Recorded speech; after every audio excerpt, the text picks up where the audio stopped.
किसी को नहीं पता। मैं जिस कहानी की बात कर रहा हूँ, मैथिली शरण गुप्त नाम के एक बड़े प्रसिद्ध कवि ने यशोधरा नाम की पुस्तक में वो कहानी लिखी है, भूमिका में जिक्र किया।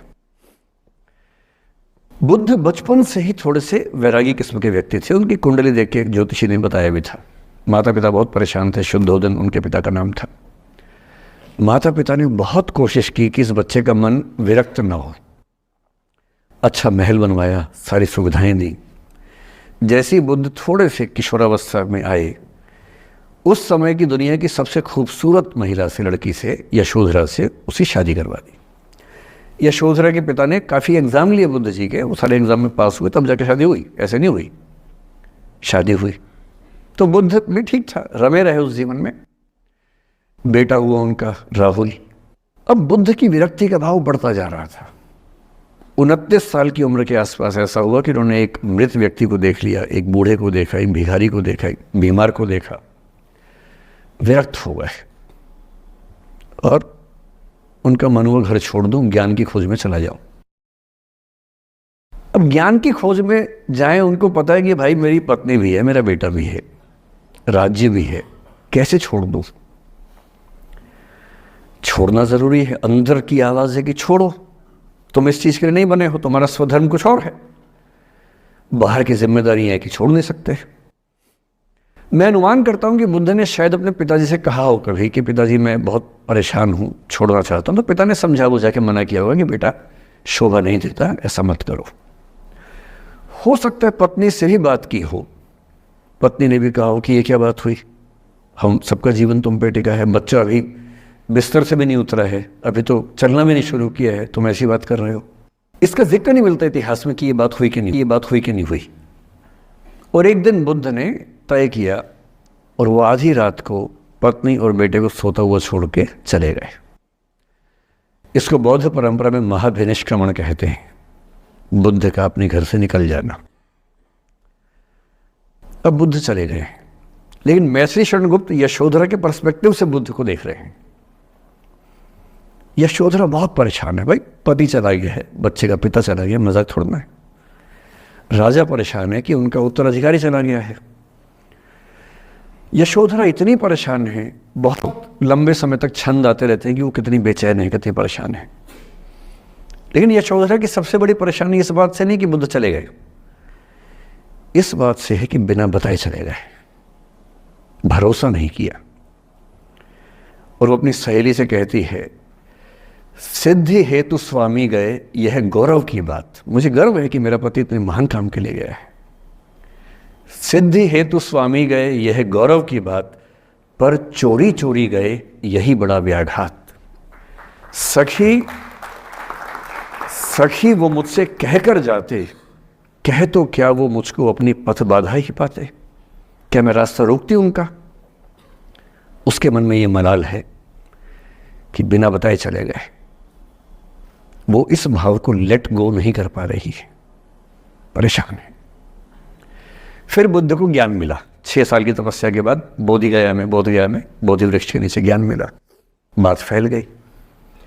जो 5 शिष्य बुद्ध को छोड़ के भाग गए थे उनके बुरे वक्त में, उन्हीं 5 को बुद्ध ने सबसे पहले ज्ञान दिया सारनाथ में, जिसको धर्मचक्र प्रवर्तन कहते हैं। बुद्ध की ख्याति बढ़ने लगी। शुद्धोदन ने बुद्ध के पास, अपने बेटे के पास कई लोगों को भेजा ये कहने के लिए कि भाई यहां भी तो आओ, हमसे भी तो मिलो। बुद्ध का ऐसा प्रताप था कि जो उनके पास जाता वो बुद्धम शरणम गच्छामि हो जाता, वापस ही नहीं आता। तो फिर शुद्धोदन ने बुद्ध के बचपन के एक दोस्त को ये कह के भेजा, भैया मैं जानता हूं तुम वापस नहीं आओगे, पर प्रभावित होने से पहले बोल देना कि पापा याद कर रहे थे। तो वो गया, उससे वायदा निभाया, हो तो गया, बुद्ध के संग में दीक्षित हो गया, पर वायदा निभा दिया। तो बुद्ध ने कहा जरूर जाऊंगा, पिताजी की आज्ञा है तो जाऊंगा ही जाऊंगा।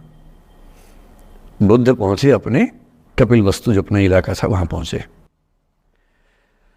पूरे कपिलवस्तु में, नेपाल सिद्धार्थनगर से नेपाल जाएंगे तो नेपाल बॉर्डर पे कपिलवस्तु है। मैं देखने गया था वो जगह जहां बुद्ध पैदा हुए थे, बड़ा सुंदर स्थान है, आप भी जाकर देखें कभी। तो बुद्ध पहुंचे रात को, एक धर्मशाला में रुके।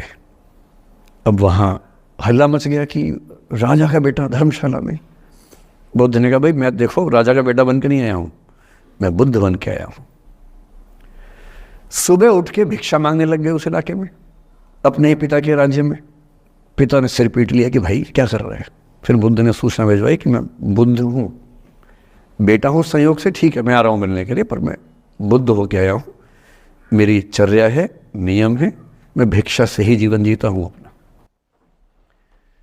ठीक है, पिताजी ने कहा चल कोई बात नहीं। फिर बुद्ध गए पिता से मिलने, पिता से मिले, सबसे मिले भारी सभा में, लेकिन यशोधरा नहीं आई मिलने के लिए, लेट गो नहीं कर पा रहे थे। उसके मन में दर्द था, छुप के क्यों गया, बता के जाता। बुद्ध ने पूछा पिता से कि यशोधरा कहाँ है, तो बोले कि वो कह रही है कि अगर बुद्ध मिलना चाहेंगे तो खुद ही मिलने आएंगे मुझसे, मैं क्यों जाऊंगी भाई, आत्मसम्मान भी तो कोई चीज़ है, मैं क्यों मिलने जाऊंगी। तो बुद्ध मिलने गए, बुद्ध गए हैं। अब आपके मन में आ रहा है कि बुद्ध वहाँ जाके बोलेंगे सॉरी मैंने गलत किया, I hurt you, I really feel sorry. बुद्ध है वो बुद्ध, वहाँ जाके क्या बोल रहे पता है, भिक्षाम देहि, भिक्षा दो। और यशोधरा कितनी महान महिला रही होगी, उसने अपने बेटे का हाथ बाप के हाथ में दे दिया। लेट गो का इससे महान उदाहरण दुनिया के इतिहास में नहीं है कि चलो आखिर तुमने आके झुक के कुछ मांगा तो सही। उसकी जितनी ईगो थी, अहंकार था, सब विगलित हो गया। और जो औरत परेशान थी कि मुझसे बिना बताया गया, उसने अपने बेटे को दे दिया कि इसको लेके जाओ।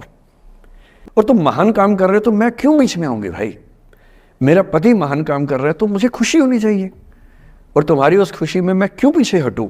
बस मुझे भरोसे में लेके जाते तो और खुश होती।